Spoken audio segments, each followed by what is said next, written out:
Hello and welcome. My name is Roger Thompson, and we are here to talk about how to master your morning.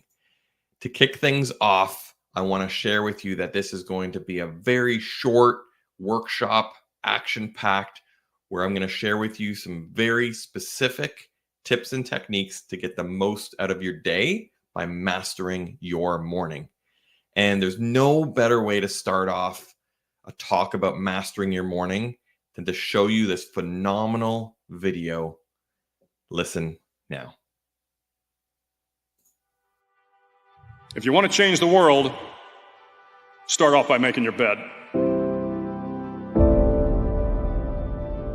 If you make your bed every morning, you will have accomplished the first task of the day. It will give you a small sense of pride, and it will encourage you to do another task, and another, and another. And by the end of the day, that one task completed will have turned into many tasks completed. Making your bed will also reinforce the fact that the little things in life matter. If you can't do the little things right, you'll never be able to do the big things right. And if by chance you have a miserable day, you will come home to a bed that is made, that you made.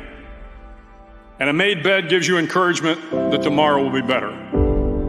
I've been a Navy SEAL for 36 years. Every morning in SEAL training, my instructors, who at the time were all Vietnam veterans, would show up in my barracks room, and the first thing they'd do was inspect my bed.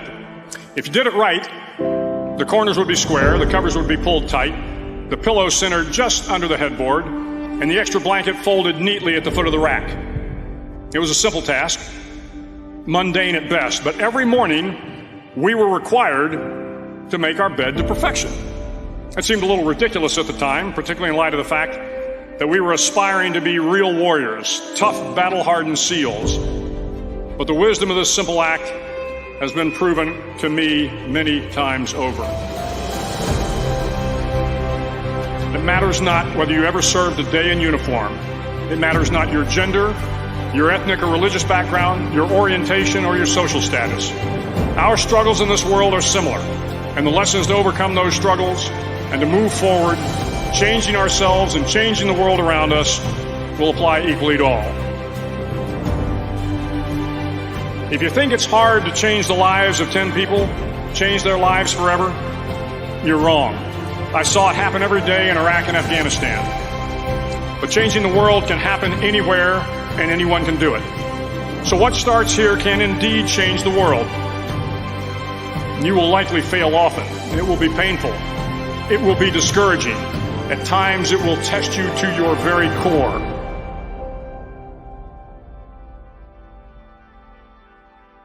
At that darkest moment of the mission is a time when you need to be calm, when you must be calm, when you must be composed, when all your tactical skills, your physical power, and your inner strength must be brought to bear. If you want to change the world, you must be your very best in the darkest moments.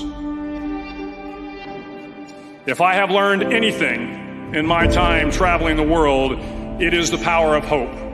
The power of one person, a Washington, a Lincoln, King, Mandela, and even a young girl from Pakistan, Malala. One person can change the world by giving people hope. Start each day with a task completed. Find someone to help you through life. Respect everyone. Know that life is not fair and that you will fail often. But if you take some risks, step up when the times are the toughest, face down the bullies, lift up the downtrodden, and never ever give up. If you do these things, the next generation and the generations that follow will live in a world far better than the one we have today. And what started here will indeed have changed the world for the better.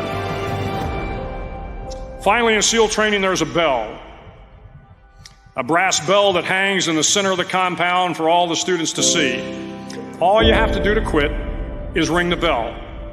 Ring the bell, and you no longer have to wake up at 5 o'clock. Ring the bell, and you no longer have to be in the freezing cold swims. Ring the bell, and you no longer have to do the runs, the obstacle course, the PT, and you no longer have to endure the hardships of training. All you have to do is ring the bell to get out.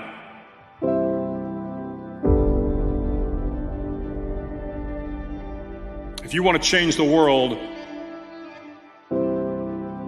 don't ever, ever ring the bell.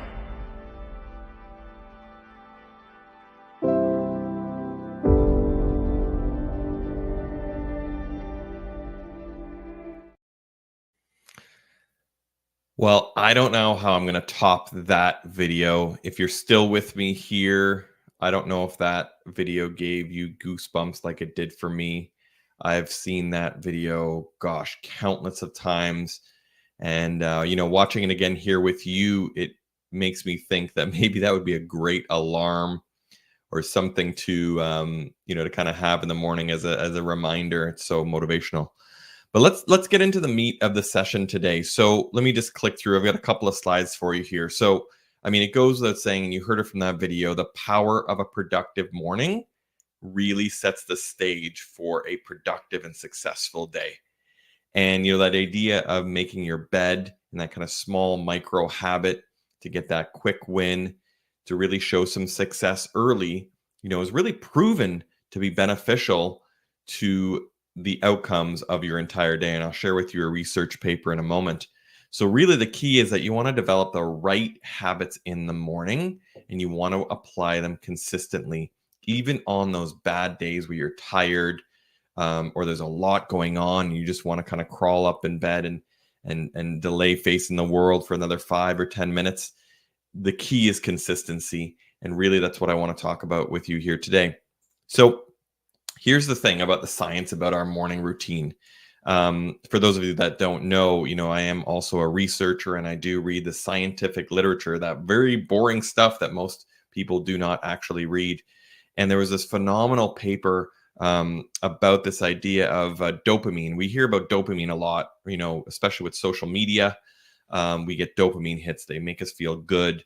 When we get a like and a comment, any type of positive reinforcement gives us this dopamine hit, and it feels really good. Now, this is the thing, is that the study showed that if you start your day and you complete a task, you accomplish something early, you get that dopamine hit. And it's a more powerful one than one that comes from an external source. This type of dopamine hit is one that fuels you and can kind of fuel your energy, not only throughout the morning, but throughout the day by really starting off strong. The opposite is also true. When things are a little bit disorganized in the morning, you're off to a rough start, it can be harder to gain that momentum to really have a high impact, high quality day. So I just want to share with you, this is just one paper of many on this idea that you can kind of hack's not the right word, but you can kind of engineer a way to give yourself the energy that you need to be successful by starting off your morning strong with a consistent routine, one where that you accomplish, kind of small tasks or maybe even big tasks if it's at work, but something as simple as making your bed, as described in that video, is a perfect example, and it translates throughout your life. So how do we actually do this is the question. So first and foremost, and I know you know this, but I'm going to remind you, you have to set priorities in the morning, right? What are your priorities and what is the routine? What is the order? Now, if we think about home, depending on where you work, let's call it the home personal routine. Some people might go to the gym, for example, early morning, or go for a walk, or do some light reading or journaling, whatever that thing might be. There's the general hygiene things, eating, dressing, etc. But some people have kind of engineered their morning to add in those other elements in their life, as I mentioned before. And those are really good strategies. So when you before you enter the kind of work realm, I would highly recommend that you find one or two things that are personal to you and important to you that you can incorporate into your morning routine. Now, if you're thinking to yourself, you don't have enough time, believe it or not, you're the one who decides what time you wake up and what time you go to sleep. So if it's that important to you, you want to make the time. It could be 5 minutes, it could be an hour if it's that long workout. But whatever that thing is, if it's important to you, you need to find a way to build in that time, because it will absolutely fuel you to not only have a phenomenal start to your day, but it will fuel you into that work day, especially when you transition into the work mode. For those of us, who are still working, retirees, it may be a little bit different. Students, it might be a little bit different in terms of your routine, but those who then have work commitments and things that they need to really tackle, it's a great way to start. Now, when you translate that into kind of your work routine, this is where, starting off strong is really important as well. So let me share with you a couple ideas here for you. So number one is this idea of the pickle jar theory. Sometimes we do refer to this as kind of your big rocks, small rocks, little rocks. But the idea here is you need to know what the important stuff is in your life, whether it's at work. Let's talk about work as the context. Like, what are those projects, those tasks, those commitments, those things that you really need to get done and that are high value.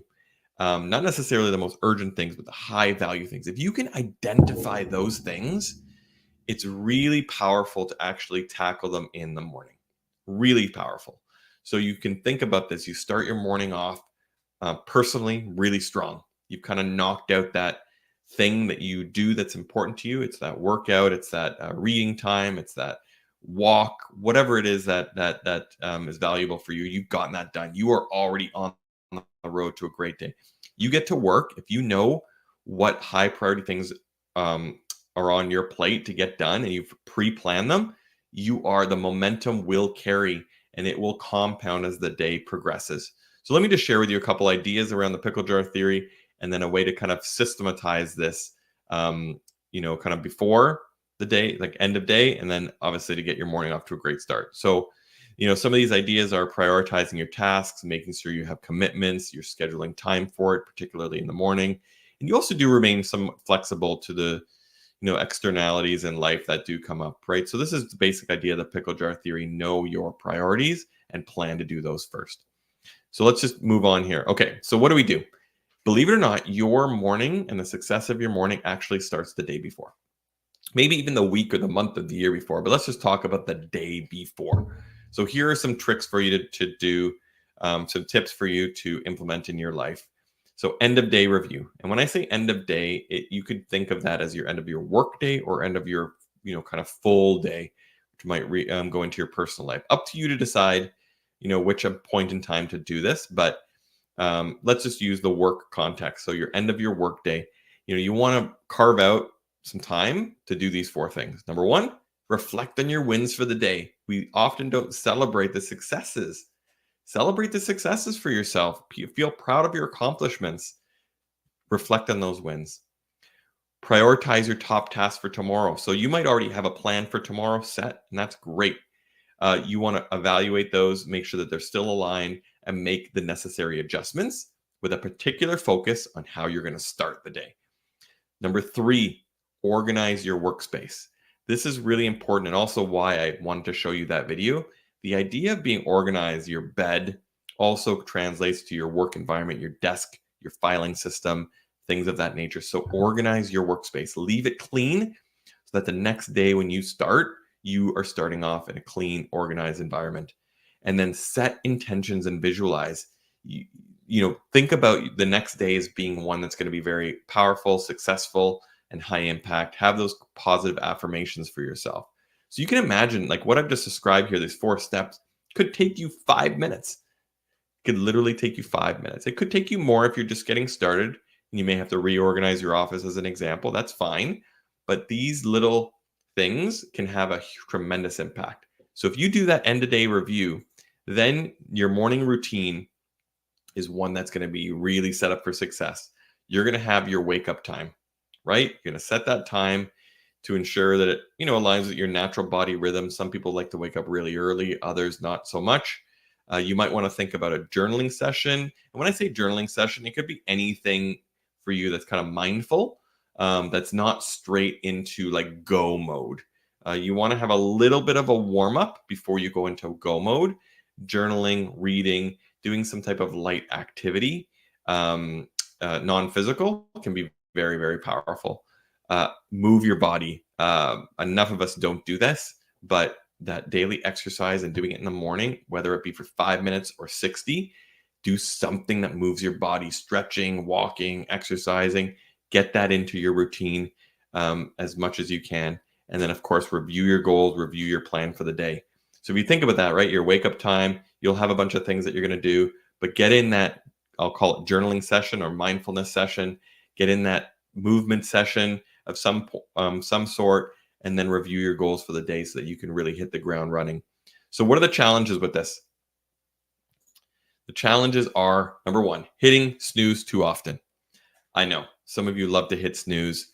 I have never been a snoozing type of person, so I don't truly appreciate it, but I do understand and can appreciate that it is important to others. If snoozing is important to you, you might want to set your clock a little bit earlier so you can allow yourself that time. Or if you believe that it's not healthy and it's just a bad habit that you've fallen into, you can do things like move your alarm clock farther away to make yourself wake up to turn off the alarm, right? Very little thing like that, but you can make the choice what works best for you. Feeling overwhelmed by too many tasks is a common challenge as well. That's where the pickle jar theory comes into play. Identify your most important, high priority, high impact items that can clarify the noise, the thoughts that you may have in your head of like, I have so many things to do, I don't know where to start.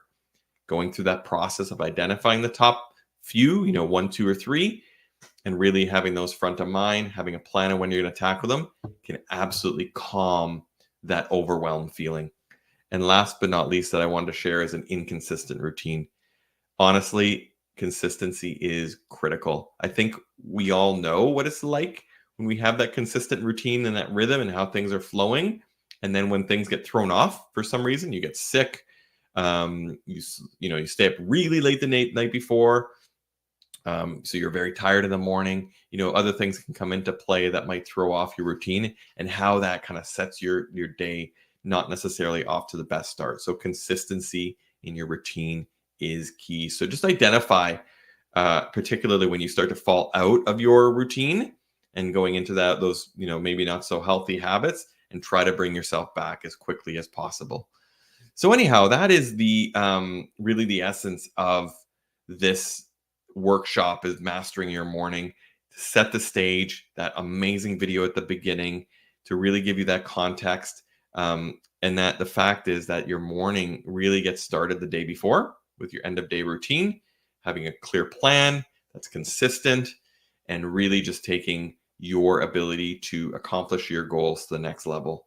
So thanks for joining. I'm just going to show a quick little commercial. Imagine knowing exactly what it takes to get promoted and become a standout leader. Join now and get a free disc profile to uncover your strengths, know your style, and how to make it work for you. Connect with a powerful community of like-minded leaders, sharing insights, strategies, and real support to help you grow. Gain exclusive access to the Personal Effectiveness course, strategies and tools that you can implement immediately to take charge of your career. Sign up, refer a friend, and secure a spot in my LinkedIn Masterclass on personal branding. Unlock your potential, join us, discover your disc profile, and start your journey toward success.